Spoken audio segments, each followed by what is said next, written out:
Hey guys, Justin Brock here, and today I'm going to go over what is the lifetime value of a Medicare client.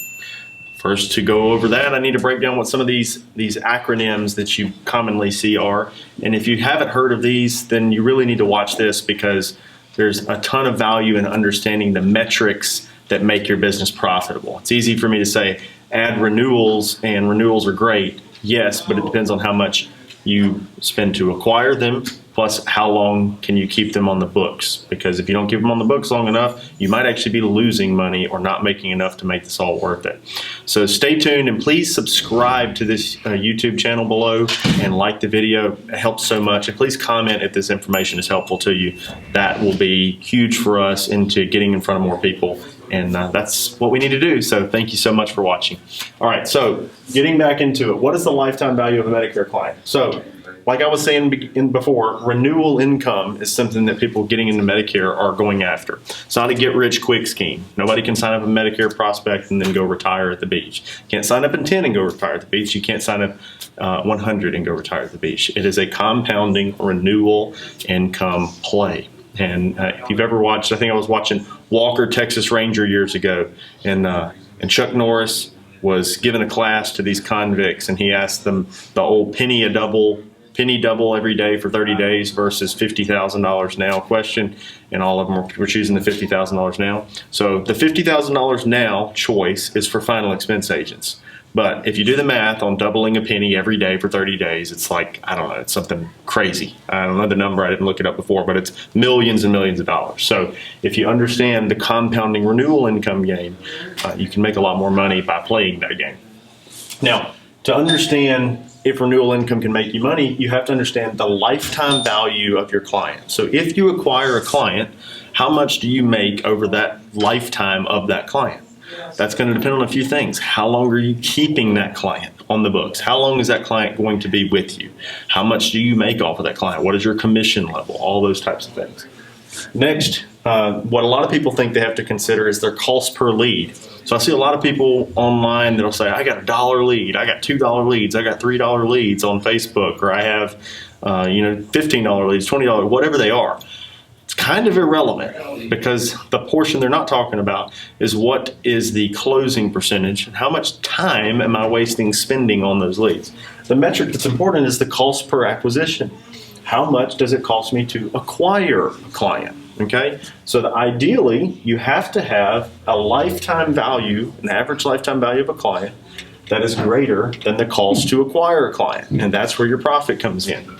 Now, some large call centers can afford a cost per acquisition like this and a lifetime value like this. So they might have a $1,200 lifetime value for a Medicare client and a $700 cost per acquisition. Well, that $700 cost per acquisition, when removed from the lifetime value, they have a $500 profit. However, it might take them a few years to get that profit out, and their cost to acquire that client may have all came out on the front end. So they're net negative for a while, right?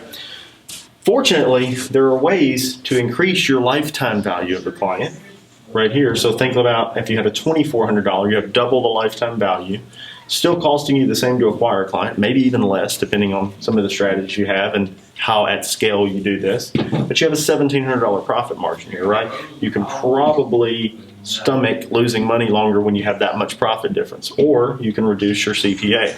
So there's different methods here. We can try to reduce our CPA, but I can tell you if you start to scale and really build, it's more difficult to reduce your CPA than to increase your lifetime value.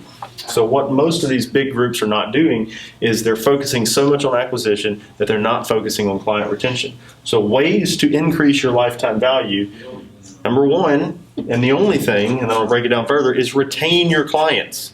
Keep them on the books. It's a renewal income game. If it's a Med-Sup, you got 6 to 7 years of renewals on average. If it's a Medicare Advantage plan, it's lifetime renewals. So I want to keep them on the books. Referrals equal loyal. So how are you retaining clients? How are you acquiring clients?